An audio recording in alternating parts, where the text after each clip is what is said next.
undervalued market, that even at these levels to come back as it did the last couple of days, still very, very much an undervalued market compared to historical norms. Is that right?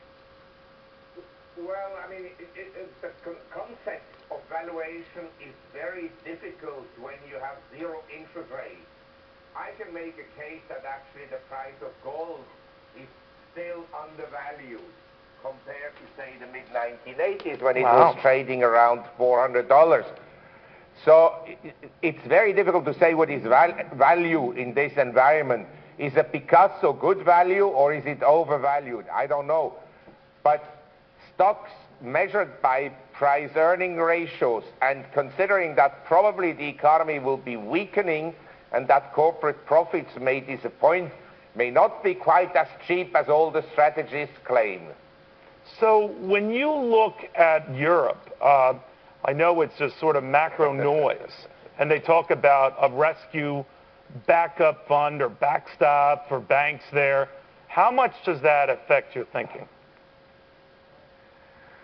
Well, basically, it affects my thinking in the way that I believe all the central banks in the whole world will print money, and that eventually we will have symptoms of inflation. They may not necessarily all be in consumer goods prices. They can be manifesting themselves with insurance premiums going up, with transportation going up, energy prices going up, food prices going up, educational costs going up. These are inflation measures also, and the weakening US dollar, as has happened. Now, near term, maybe the US dollar can rebound somewhat, possible, but in the long run, it's simply a doomed currency. That's where the doom comes in. On that pleasant thought, Mark, I'll leave it there. Thank you. Always good seeing you. Thank you very much for coming. Mark.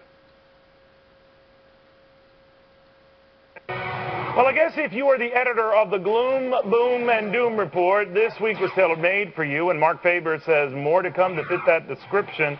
The gloom or the doom or the boom, where do we go from here, Mark?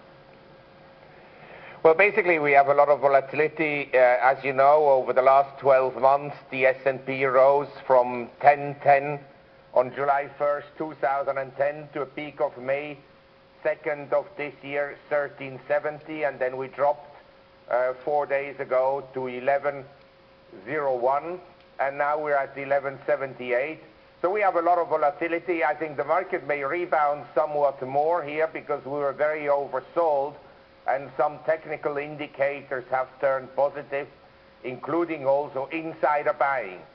But in general, I think it will be extremely difficult for stocks to make a new high, and after this rebound, I think we'll drift lower. It's not to say that we will collapse, because if the S&P dropped to around 1,000 or so, the Fed would certainly pump again money into the system. Do you think this market, you hear a lot of statisticians, Marcus, say that it's an undervalued market, that even at these levels, the comeback as it did the last couple of days, still very, very much an undervalued market compared to historical norms. Is that right? Well, I mean, the concept of valuation is very difficult when you have